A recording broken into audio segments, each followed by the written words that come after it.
Hello, welcome to The Promised Land, a show about Manchester United and part of the 90 Min Podcast Network. I'm Scott Saunders, joined as ever by Rob Blanchette after one of the craziest Manchester derbies I think we've seen in recent years. Man City 6, Man United 3. It could have been about 9-0, but it wasn't. I mean, Rob, I see that the world is ending for a few Man United fans. I won't quite say it is for me. But what did you make of that? We'll make today's show mainly just a focus on the fallout from that game and what happened in it, just because there was so much to unpack. That we learned a lot of things about Man United. It was also a nice reality check, wasn't it, for any fan who was getting just a little bit ahead of themselves? That wow, we won 4 games in a row, we're invincible now. There's still levels to reach, and Man City are just a behemoth of a football team.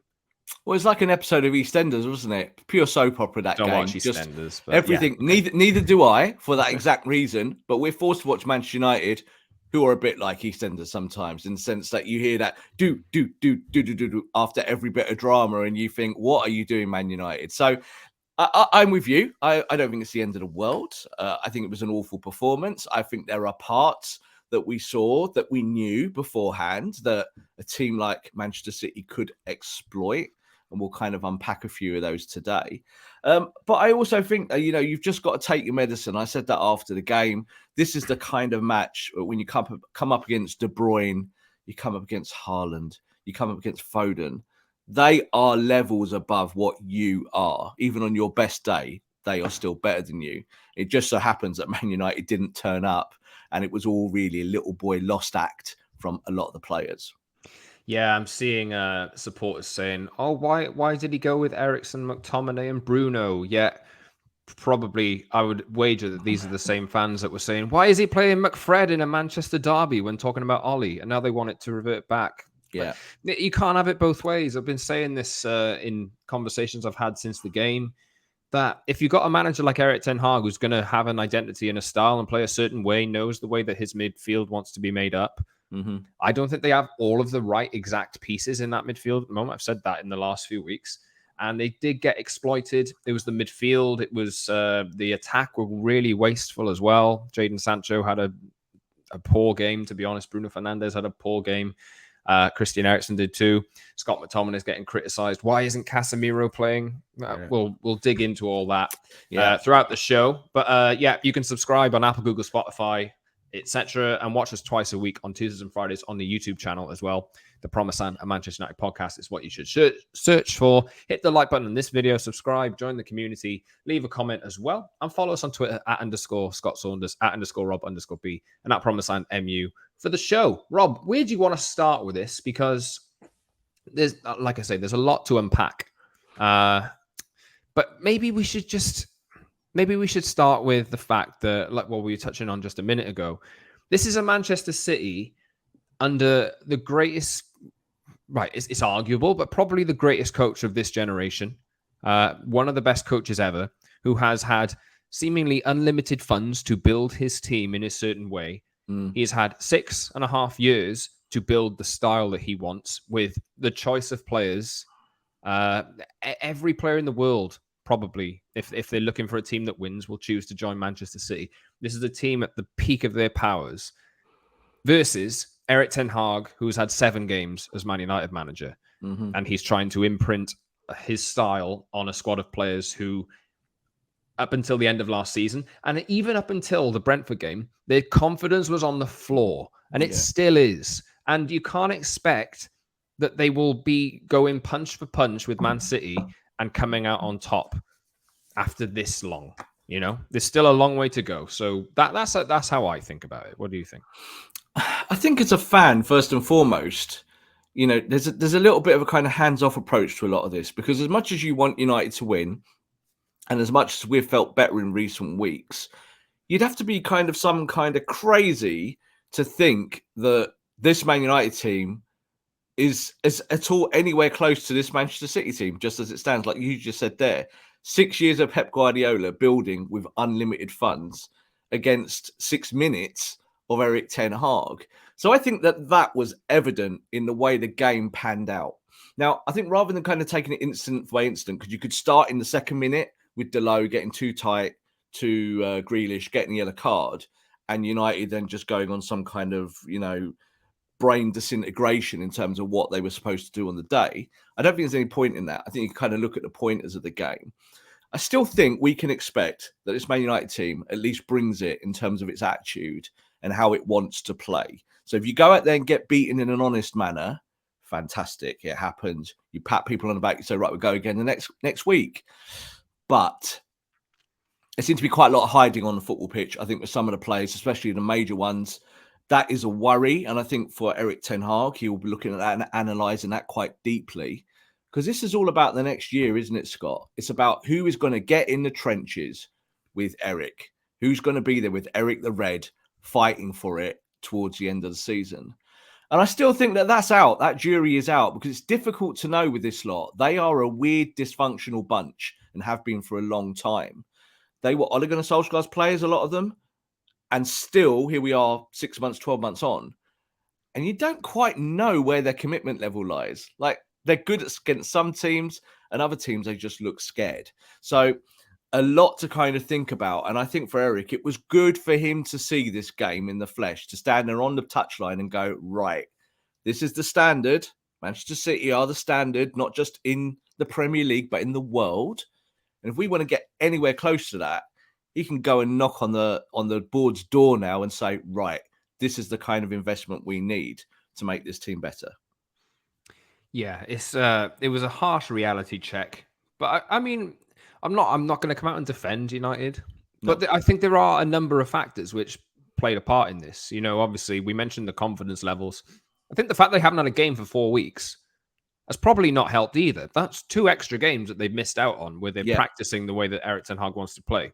Yeah, been robbed of that, and also that confidence that they did have and that momentum that they did build up after the wins over the likes of Arsenal and Liverpool. That month off has made that subside a little bit. I mean, and then coming up against Man City, who are very much in the groove and have this ridiculous goal-scoring machine of a striker who makes a half chance. It's a goal, that his hat-trick goal was just, that finish dragged across the box was just insane. The Kevin De Bruyne assist for him as well. He's a machine. And United have levels to go. They have levels to reach. But like you say there, Rob, I think the players were a little bit scared, but I do understand. Not that I'm not defending them, but you also have to understand where they've come from. Like just a month ago, how can you expect these players to be ultra confident against Manchester City when they've just been thumped 4-0 by Brentford and finished wherever they finished in the league last season? Yeah. And I think also when you see a result like this and the way the game panned out, like I totally agree with your stance there about, I think when you haven't played for a month, all of that good work that you've built through momentum and repetition just vanishes because you've all gone on international duty, or the ones that have stayed, but you're not working on that stuff anymore. And then you come up against Man City and you needed to have worked against it, but you've got no choice. There's too many games packed into a short space of time, and you cannot literally get on a training pitch to practice before you face something like Haaland. But, and this is, I think, where it gets kind of confusing, is that you look at these individual players, what they do and what they can bring to the table. And in a game like that, you would think that they're like, yeah, I know what I can do. I've got confidence in myself, so I'm going to at least just try and do that. And there were several United players that were so far off it and just looked like dead behind the eyes. It was again like the Solskjaer period where you were looking at players and going, why are you not doing that? Like, you can do that. So what's stopping you? I still think that there was a little bit of a hangover in this team from previous issues. Not blaming Cristiano. Cristiano sat there on the bench, but there might be a split in the camp about who thinks he should play and who thinks he shouldn't play. There might still be that there. And you can see there was a lack of togetherness for me. That's what I saw. So forget all the technical stuff. That was bad. But it was definitely a lack of we're in this together. And in recent weeks, that wasn't there. It was much more, there was much more harmony. They were playing for the manager. I don't know. Like, we'll talk about Cristiano today, but I think, again, when you have this godhead at the football club and you can't even use him from the bench, Scott, because you can't, then it's going to cause trouble behind the scenes in the dressing room. And there will be people saying he should play, he shouldn't play. And you lose that. It becomes a little bit of an excuse. Do you know what I mean? Because it's like, well, you haven't put the guy on the pitch, so we haven't scored goals. It's like, well, is that how it works? So I think there is some theorizing around all of that, where United's camp is still not exactly where it needs to be. Yeah, let's talk about the selection, because Ten Hag has, I think we spoke about it on this show, I didn't think he would change his midfield options. There were suggestions that, I think we talked about maybe Bruno playing false nine the other day, but I always thought if Rashford was fit, I always thought he would start just because of that threat he offers in behind, which didn't come off at all.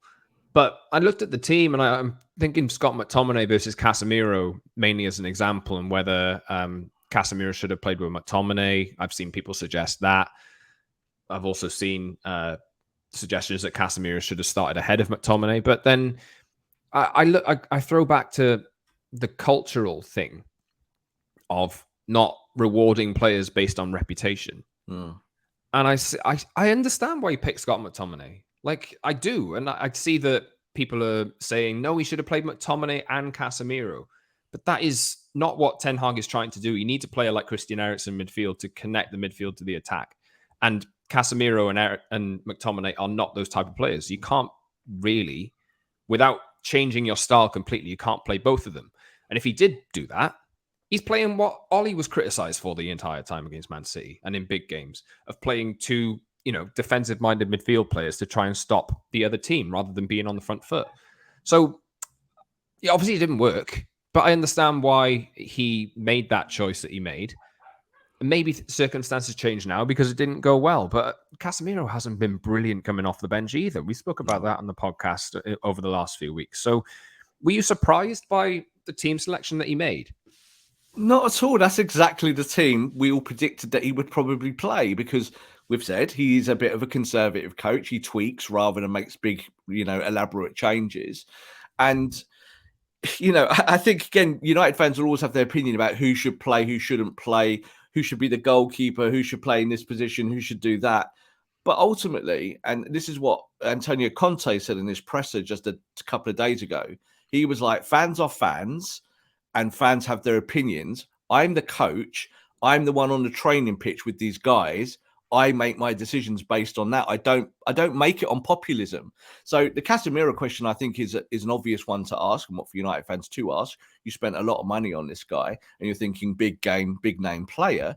But like you just highlighted there, Ten Hag would have said to all of his team, you train hard. The hardest trainers will get in my team, who I think actually are worthy of it.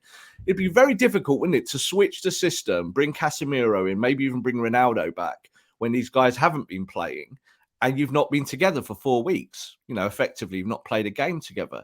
Then he would have been criticised of, you changed it too much. Why did you change it when this 11 have been winning every week?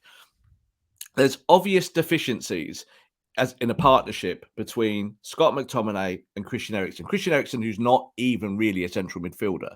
Yeah, he's playing there as a number 6 because he's earned it, because he's played so well against other teams. But it wasn't a shock to me to see that Manchester City's all swashbuckling central midfield, the best in the world, ripped through United's midfielders. Now, would Casemiro have done any better? Some people will say yes. But again, I think they're looking at reputation and, the Real Madrid alumni at Man United, that this is the way you got to go forward. I'm not so sure that's true. You've spent a lot of money on Casemiro, but I do believe there are reasons why he's not playing, in the same way that Conte highlighted at Tottenham the other day, that there are reasons why he's not playing players from last year this year, because he's seen differences on the training pitch. So I think Ten Hag is still trying to work all that out. I'm a little bit worried about Casemiro, Scott. I've said about on our show a lot, yeah? It's great that you spend £60 million, you give him 300 grand a week, you chuck £120 million at a problem the size of Frankie de Jong, yeah? And you're trying to roll a 6 and you roll a 1. I'm worried about Casemiro. I think he'll come back in the team, obviously, now with the Europa League upcoming. But you didn't buy him for the Europa League. You did buy him for games like Man City. And I don't think it washes with me that, he's not ready. What? He's an experienced pro. He's probably the second most highest paid player at your club, second or third. And he is a bench warmer. He doesn't seem to be able to break through for a reason. There will be a tangible reason why he's not playing games. Do you think it's anything to do with Ten Hag's? Let's not forget, and I said this on a show I was on yesterday, Casemiro was signed after the 4-0 defeat at Brentford. So it's not like he's had any preseason. He's not had the first 2 games of the season to get embedded in the style and the instruction that Erik Ten Hag will want to give his team, where to stand, what to do, where to look when you have the ball. Maybe there's just a fact of the matter is that Scott McTominay has had, since the very start of preseason, to get on board with what Ten Hag wants, and he has not given Ten Hag a reason to drop him over the last 4 games. So I think, personally, I think it's as simple as that. I think maybe now we will see the change, because McTominay was poor the other day, and he was not the only player to be poor. But I think if you're United have been criticized for fostering a culture of just playing the big names and playing people who are entitled to be in the team. Yeah. And I think that one of the big things is that Ten Hag needs to change that. And I think when you drop McTominay for no reason and bring Casemiro in, that's going back to the reputation you fostered, or the atmosphere that you fostered that you're trying to get away from. So I understand it did not work. Like, I'm not saying that I would have done the same myself, but I'm just trying to get in the head of Ten Hag and why he would have made this decision. Yeah, and of course, the minutiae of detail in a world of Erik Ten Hag, a bit like Pep Guardiola, is that you need all those 1,000 details in one player's head. This is what I want you to do here, here, here, and here. And of course, Scotty has got that advantage through pre-season over Casemiro. But I'll just go back against what I said. You don't pay £60 million for supposedly the best defensive midfielder in the universe. That's what he keeps getting. I hear it all the time, every show I do or everywhere I go. Casemiro is the best defensive midfielder in the world. Why is he not playing? Well, is he the best defensive midfielder in training? I think if he was, he'd be playing. It wouldn't matter how many details were in his head. He's Casemiro. He's won all these Champions Leagues. So I think it's a little bit like the question with Varane last year, where you look at the injuries and you look at the form, and sometimes he's in and out, and people are like, what's going on there? It's the same issue. Cristiano Ronaldo is the greatest striker of all time. Yeah, of all time. He cannot get in the team because he cannot do what you want him to do. So that's the worry for Casemiro, is that if he cannot match Scott McTominay in the basics, and that's a really weird thing to say, but it's true. Yeah, like the basics of running and doing my work and doing that, and you cannot do it for whatever reason, whether it's a can't do or won't do, doesn't really matter. It's about how you develop the squad going forward. I do not believe for 1 second that Erik Ten Hag thinks that Scott McTominay is the answer at number 8 for Man United. I don't believe that, in the same way I don't believe that he thinks Christian Eriksen is the answer at number 6. But he hasn't really got a lot of choice, has he? Exactly. So you got to go with what you've got. And quite often, some of this is just the roll of the dice. It's like, I've got faith in this because this worked last week or the week before, so I hope it works this week. But then you run into a team like City, who do not go by probability of chance. Everything is stonewall, cold and sober, and they know there's no chance there. They know what's going to happen. They can predict the game. And could they predict 6 goals and 2 hat tricks? No, but that's the aspiration. Haaland goes out there and he said afterwards, he went, I knew something special would happen today. Been feeling it. It's coming and it's going to keep coming. I know what I'm doing here. Phil Foden, do you know what I mean? Down the pecking list, gets a hat trick. All these players are way above Man United's players at the moment. But I still think there was a conversation to be had there about Man United's top players who didn't turn up. And the question is why? Let's talk about them, because I don't know who you want to put on this list, but I thought Bruno Fernandes was very disappointing. I'm not surprised at all. Jadon Sancho, lightweight on the ball. Christian Eriksen, quite wasteful, but I mean, he's played really well the last few games. And he's playing in a position that's not all too familiar with him. I think this is the kind of game where United went down early on, but up until they scored the second goal and Rafa Varane got injured, and then they pulled away before the end of the first half, the game was still in the balance. They were getting battered, but they did have opportunities to break away. I can't remember how many times I saw it, but Bruno Fernandes carrying the ball forward, gets the ball in his own half and carries it to the halfway line. first thought, without any hesitation, hit it long, hit it across the field. McTominay, I saw do this as well. Don't just rush it. Everything was sloppy, everything was rushed. They didn't cope with the occasion. They couldn't cope with City, and I feel like that they just needed to gain a bit of composure, take a few more passes, work it till it's on, not force it. I think Bruno was guilty of that. Eriksen was guilty of that. And Jadon Sancho, when he did get the ball, was he didn't do enough with it. I put Anthony in that as well, even though he scored a nice goal in the second half. And Rashford was anonymous. So I think that there's a lot of players in there that you can point the fingers at. I don't think there was one player in particular who played really poorly. It was just an overall, I think they were scared. You know? Yeah. This is the difference between expansive thinking when you're on a football pitch and then this kind of inward overthinking. And what you see with these players, and it's a common defect going way back to last year and beyond, is that in these scenarios, rather than just letting their game talk and doing the simple stuff and making sure that you're being perfect with the 5 and the 10-yard balls and possession, and that when you're getting hammered, you're trying to slow the game down to get control, to then maybe get a counter-attack or a counter-press, making sure you're in the right positions. That's all about expansive thinking. This is what we train for. But what you see is that Bruno Fernandes goes, I'm just going to go and get the ball somewhere. I'm going to left back, right back, centre back. Give me the ball because I'm the man, I'm the ego, and I'm going to play that ball and I'm going to play a killer pass. No, Bruno. No. Stop. Because I think, again, this is about, when we talk about joining dots with emotion, this is what happens on United's football pitch. Rather than taking collective responsibility, you get all this fragmentation with individuals, don't you? So I think you look at Jadon Sancho on the day, yeah? Jadon Sancho actually was the reason why they scored that first goal, because United were on a bit of a counter press. He gives the ball away really cheaply. Yeah. 1, 2, 3 passes, they're in, they've scored. That's how it came. It came from United's left wing, left attacking position. And Jadon Sancho immediately went, and the air popped out the balloon, yeah? We don't need that. Get on with your job, yeah? You made a mistake. Now go and rectify it by playing good football. So Jadon Sancho, that's on him. He's a young player still, but he's experienced enough to know that his job is to just get on with it and play good football, isn't it? Go and be the best version of yourself again. Whereas on the flip side, I think you've got someone like Bruno who wants to show the world that he's the leader, that he's the kind of apex predator for Man United.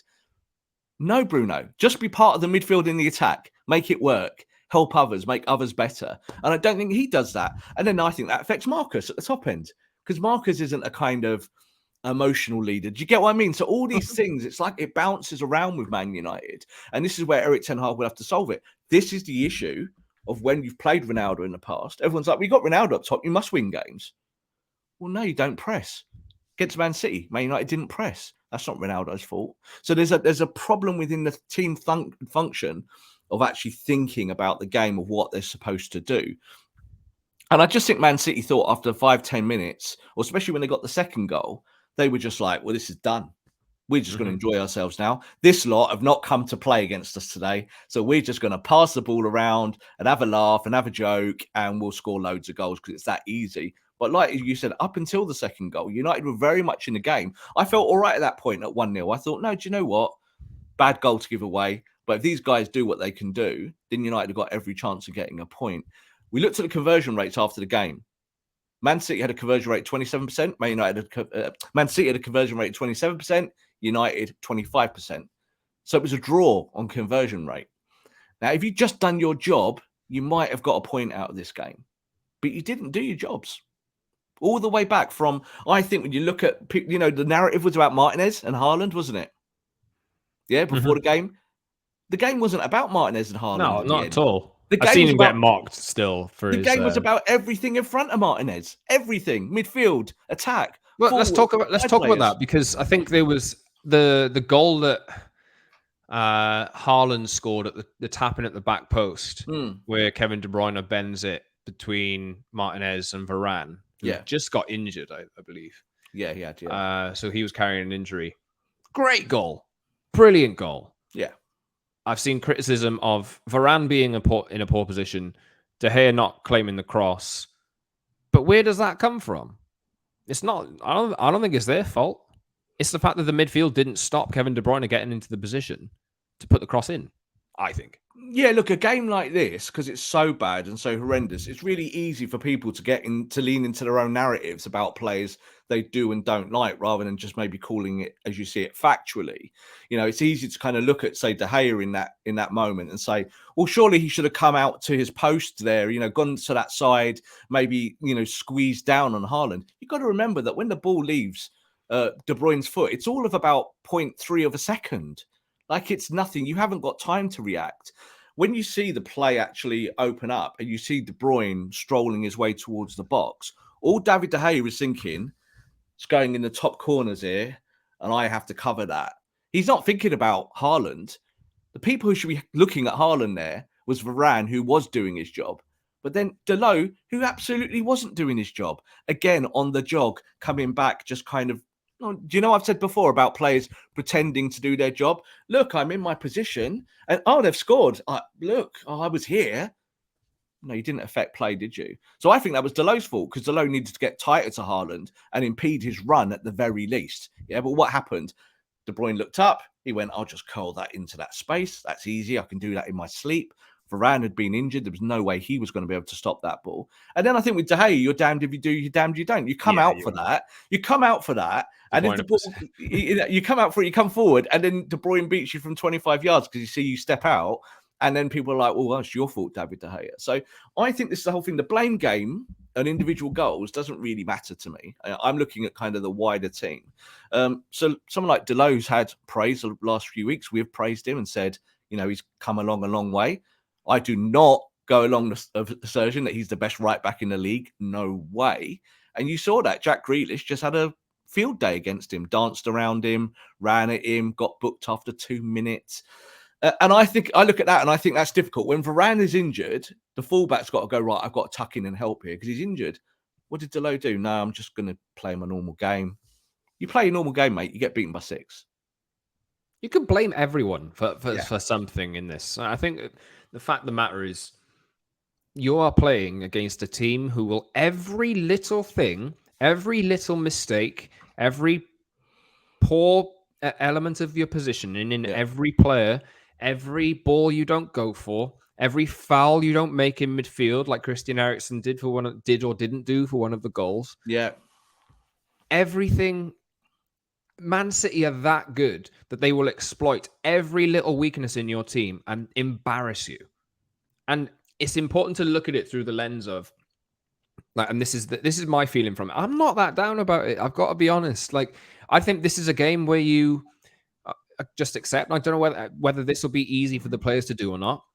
You look at it, you look what went wrong, you accept it happened, and you try and forget about it, and you move on to what you were doing just a few weeks ago. Try and just brush it off. I'm not saying that it'll be easy to do, but they're still 6th in the league after 7 games. They've lost 3 games. They've been embarrassed in 2 of those defeats. But at the same time, they've beaten some good teams. The confidence levels should be higher than what they were after 2 games at the end of last season. And to be honest, the squad is nowhere near done. Erik Ten Hag is still learning about his team. There's been suggestions that Ten Hag isn't ready to sanction any long-term contracts over the last few days until he's seen there's 8-9 players out of contract next summer. Yeah, he's not prepared to do anything until he's had a chance to actually analyze all of the players properly.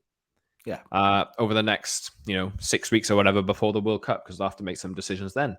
But don't get too high and don't get too low. It's not something that a podcast. Not something that all podcasts will tell you, or all fan channels will tell you. It's often about sensationalism, that kind of thing. I just think, look, that's what it is. Just accept it for what it is and move on. Totally. Look, their professional pride will be damaged. There's no doubt about it. When you go to Man City, you all believe that you're great footballers. You do that. You go, yeah, we're great. But if you haven't done the work or you don't do the work on the day, you will get hammered. Like you just said there, Man City are the perfect storm. They're the perfect storm. If you walk into their environment and you walk into the eye of the hurricane, you are dead. You're finished. It doesn't matter how good you are on the day. If you walk in there and you allow that to happen, Man City will exploit you. I think what we're seeing this year and last year with City is that teams have started to work out how to at least negate some of it. And Man United did none of that work. United had pressed Akanji and Ake when they were on the ball, rather than letting them just stroll through the middle of the pitch. Half those goals don't happen. They just don't happen. You just mentioned there about Christian Eriksen. There was that time where City break away, and Eriksen in their half could have just tripped the player I was up. screaming at him. Foul him. But do you know why he didn't do that, Scott? Because he's not a defensive midfielder. Exactly. So this is the thing. So this is the issue. People say, oh, well, then that's why Casemiro should have played. I think, again, it's collective responsibility. That's the way it has to be. There was a time with 2 of the goals, wasn't it, in the box, where people were like, oh, why is Eriksen marking Haaland? Well, he's not marking Haaland. He's picking up that space and that player. And Haaland is marking him, going, just go on to him. Because if the ball comes in the air or near us, I'm going to beat him, aren't I? He's Christian Eriksen. He's not a defensive player.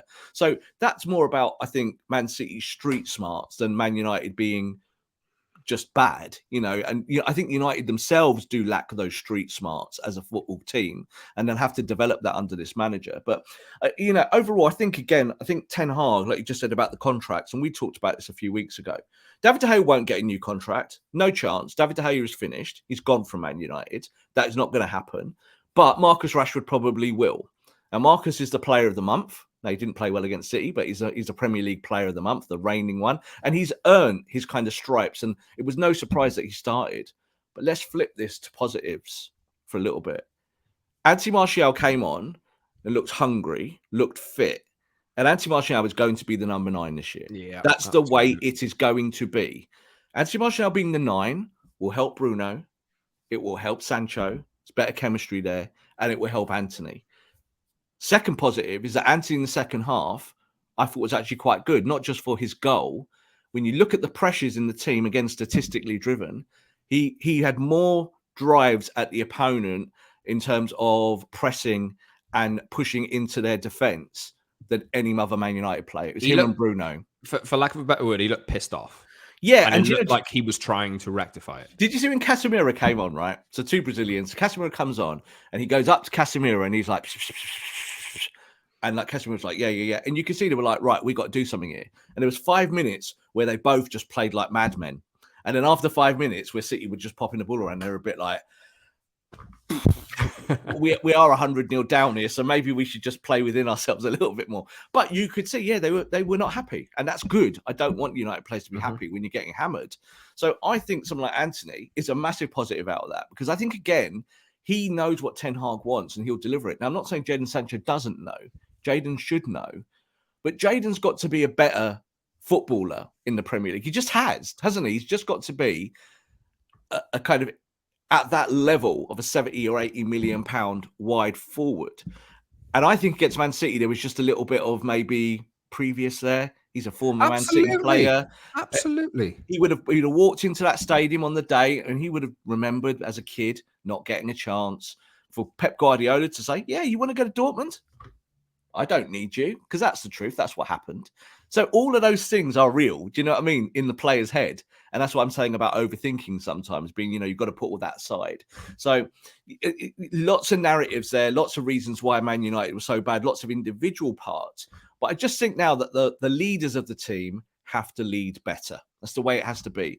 For me, Bruno Fernandes is the biggest culprit of that. We see it way too often, is that he tries to be outwardly like, look at me. Like, he's like going up to the referee, shouting at the referee, screaming at the referee. Bruno, shut up. Put the ball on the deck and play some football. But he just wants to kind of outwardly show this. And then in his presser afterwards, it's always, we're not good enough. We haven't done this. No, you haven't. You weren't good enough. You weren't doing the right stuff. So that's where I think this is where Ten Hag has to go now with this project. That's just how it goes. That you've now measured yourself against the very, very best, the elite of the elite.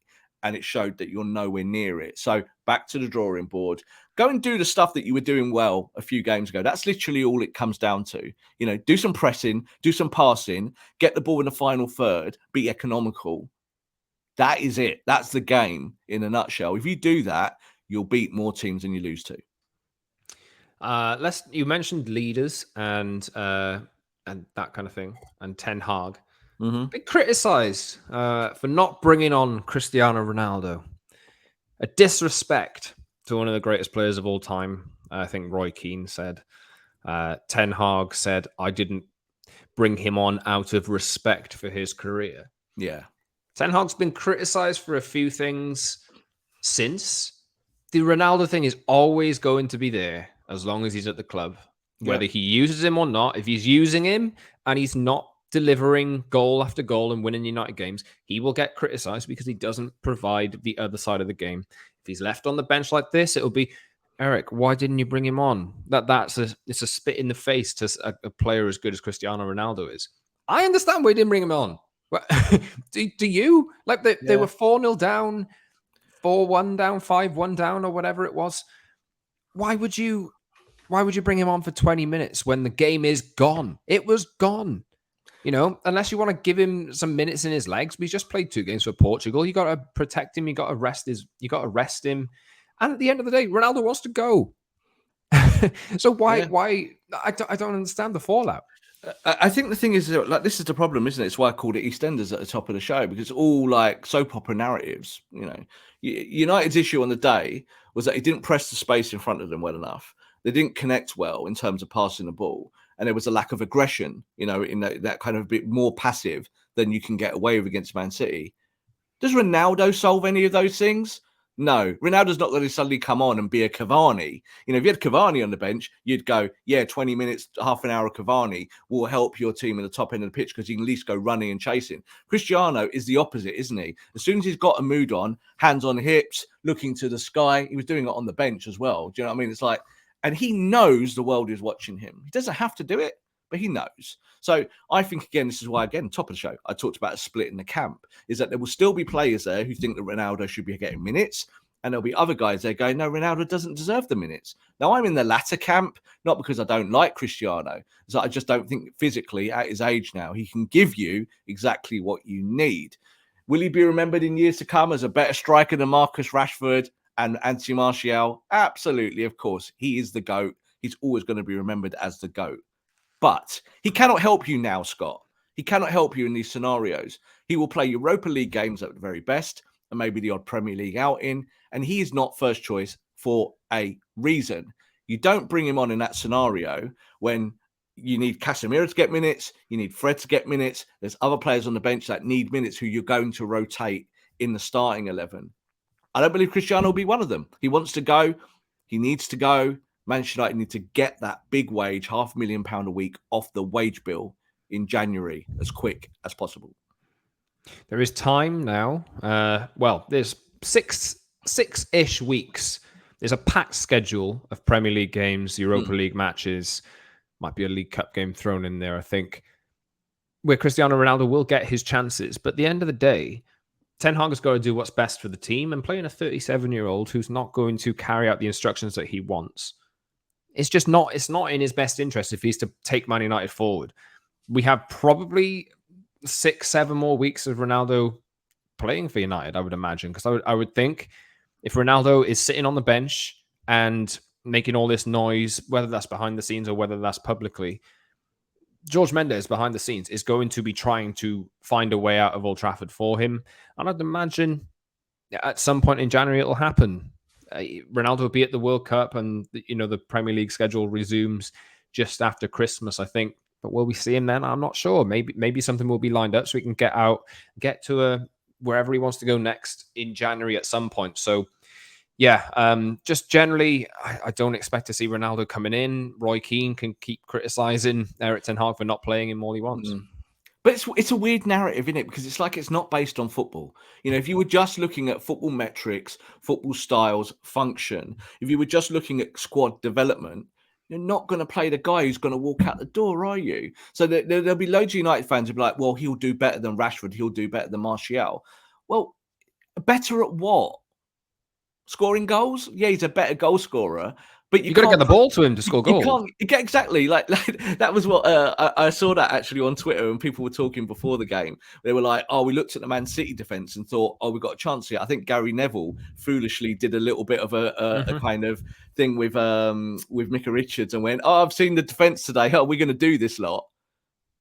You've actually got to hold the ball and pass it to do that lot to score goals, and that's the issue. Ronaldo does not help you do any of those things. He just does not. And I still think it's really confusing is that Ronaldo will leave the football club probably in January or at the very latest in the summer. And this narrative will exist forever. People will say he should have played more games. Why?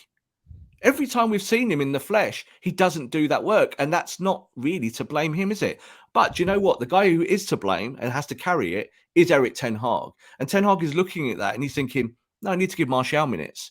You know, Martial might not finish the ball as well as Cristiano, but he's my guy this year, next year, and maybe beyond. So I'm going to give him minutes. And that's the correct way to do it. My God, you don't want a manager that's just going to play Ronaldo because he's the biggest wage earner. Because you weren't going to win that game anymore. Do you know what I mean? Like you lost it by 6, but you did score 3 without Ronaldo. So that's a positive. I know it's only a very small one, but you look at the 3 goals that United scored, and they all had value for different reasons. Pep Guardiola said yesterday, he went, I don't think we played that well. We scored 6, but we didn't play that well. We've played better this season. And I agree with him. I think if Man United had just turned up, had got the conversion rate right, which they did, 25%, you draw this game, yeah, or you get something from it. So weeks ahead, unfortunately, there'll be more talk about Ronaldo. I'm not quite sure he steps back in the Europa League. Not 100% sure. I think Martial needs the minutes, yeah. Martial needs a minute. Casemiro needs a minute. Fred needs a minute. I think those 3 players will get in the team. And the fact the likes of Eriksen could do with a kind of rest. Maybe Bruno could do a rest. I think there's also now a case, Scott, we've not talked about it today. We'll talk about it in future weeks, that Eriksen plays as the 10. I think Bruno Fernandes needs a little spell on the bench. I really do. I don't think he's playing well enough. I don't think he's doing the things he needs to do. But Christian Eriksen, I think you can kind of let him off this one because, you know, he's playing against a world-class midfield and he's playing as a 6. He's not a 6. So I would like to see him doing more number 10 things at the top end of the pitch. I think Eriksen behind Martial with, say, Sancho left, Anthony wide. That's a really good front 4 that will press, that will do the work, that should link together, have got the skill. And then you've got to work out what happens behind, whether you go with Fred, Casemiro, whether McTominay partners up with one of them. You've got options. You don't have a Paul Pogba just drop in there in that kind of way in terms of a ball player. But you have still got other players who can come into the team and give you a little bit of variation. Yes, I think that one has happened. Learn from it, try and move on from it. And that is the best thing to do because there's a lot of games coming up. Man United play Ammonia Nicosia, I believe, in the Europa League on Thursday night. I think Rob will be back just after, well, Friday morning, I think we'll be back, but I think we'll record just after that game takes place. And then Everton on Sunday night at 7 p.m., which is a bit of a grim one because of Premier League scheduling. Yeah, we said this again last week about why the times are changing. The 2 p.m. slot becoming more popular. 7 o'clock now is like prime time USA slot, isn't it? And lunchtime kickoff there in the United States. But this is what it is, isn't it? We're going to see a lot more of these kind of kickoffs. But I think the Everton game is a good reset. You know, in terms of a team to play against, will allow you to probably play 4-3-3. Will allow you to be a little bit more expansive, give you a bit more time on the ball in midfield. But the Nicosia game now, it's going to be really interesting on Thursday to see the team that he picks because he's gone strong, isn't he? He's not used the Europa League to just make mad changes like, you know, like I think Ole would have made 7, 8, 9 changes in years gone by in this kind of fixture. I actually think he's going to put a really strong team out there because he'll want to get the cultural winning back, won't he? After that 6-goaler, he'll want to kind of go, right, let's go and play Nicosia, beat what's in front of you. Let's get back to pressing. Let's get back to passing. Let's get back to finding our identity that we just threw in the bin against Man City. Yes, indeed. 2 games coming up thick and fast, and it will continue to be that way for the remaining time until the World Cup. But thanks for listening, everyone. I've got to jet off. You can subscribe to our show wherever you get your pods on Apple, Google, Spotify, and the likes. And follow us on Twitter @_ Scott Saunders, @_ Rob _B, and @PromiseSandMU. Also subscribe on YouTube. The Promise and a Manchester United podcast is what you can search for. Find today's video and every video we've ever done. Like the video, leave a comment, subscribe, and engage. And we'll see you just after United play their next game. Hopefully they'll win 6-3 this time, or maybe 6-0. We'll see. But yeah, United have some work to do, but we knew that it would be that way anyway. So thanks very much for listening, everyone. We will be back later this week. Thanks for listening.